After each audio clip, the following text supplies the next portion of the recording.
Welcome back. విశాఖలోని AU engineering కాలేజ్లోని strong రూముల్లో ఈవీఎంలు భద్రపరిచారు. Strong room ప్రాంతాల్లో మూడంచెల భద్రత ఏర్పాట్లు చేశారు. విశాఖ జిల్లాలో ఈవీఎంల భద్రతపై మరింత సమాచారం మా ప్రతినిధి అనురాధ అందిస్తారు. ఎన్నికలు ప్రశాంతంగా ముగిశాయి. మరి నేతల భవిత ఈవీఎంస్లో భద్రంగా నిక్షిప్తమైంది. మరి ఇక్కడ మనం చూసుకున్నట్టయితే ఏయూ ఇంజనీరింగ్ కాలేజీ గ్రౌండ్స్లో మొత్తం ఈవీఎం స్ట్రాంగ్ రూమ్స్ని ఏర్పాటు చేయడం జరిగింది.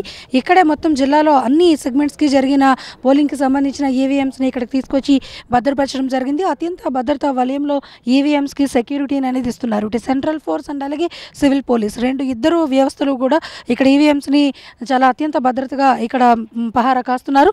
ముఖ్యంగా షిఫ్ట్ వైజ్గా ఇక్కడ సెంట్రల్ ఫోర్స్ అంతే ఈవీఎం సెక్యూరిటీని అయితే వాళ్ళంతా కూడా చూస్తున్నారు. అయితే మొత్తంగా చూసుకున్నట్టయితే ఈ 15 నియోజకవర్గాల అసెంబ్లీ సెగ్మెంట్స్కి అలాగే 3 పార్లమెంట్ సెగ్మెంట్స్కి కూడా జరిగిన ఎన్నికలకు సంబంధించి మొత్తం ప్రజలు పోలింగ్లో పాల్గొన్న ఏదైతే ఓటింగ్ సిస్టమ్ ఉంటుందో మొత్తం దానన్నింటినీ కూడా ఈవీఎంస్లో భద్రపరిచి మొత్తంగా ఇక్కడ సెక్యూర్ చేయడం జరిగింది.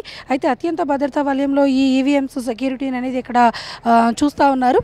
ముఖ్యంగా మనం చూసుకున్నట్టయితే మే 23వ తేదీ వరకు ఇంకా కౌంటింగ్ ప్రక్రియ ప్రారంభం కానున్నందున ఇక్కడ మొత్తంగా సెక్యూరిటీ అనేది చాలా సేఫ్ జోన్గా చూడాల్సిన అవసరం అయితే ఉంది. అయితే ఇప్పటి వరకు కూడా విశాఖపట్నంలో ఎటువంటి అవాంఛనీయ ఘటనలు కూడా పోలింగ్లో కూడా జరగలేదు. చాలా ప్రశాంతమైన వాతావరణంలో ఎన్నికలు జరిగిన నేపథ్యంలో అత్యంత భద్రతా వలయంలో ఈవీఎంస్ని కూడా ఇక్కడ సెక్యూర్ చేస్తున్నారు. పూర్తి స్థాయిలో ఈవీఎంస్ భద్రతను అయితే పహారా కాస్తూ ప్రతి 6 గంటలకి షిఫ్ట్లు మారుతూ వాళ్ళంతా కూడా మొత్తం చాలా 1000 కన్నులతో వీటిని భద్రతా నేపథ్యంలో పహారా కాస్తున్నారు. ఇది ఇక్కడ తాజా పరిస్థితి. ప్రస్తుతం విశాఖపట్నంలో వీడియో జర్నలిస్ట్ నరేష్తో అనురాధ, హెచ్ఎం టీవీ, విశాఖపట్నం.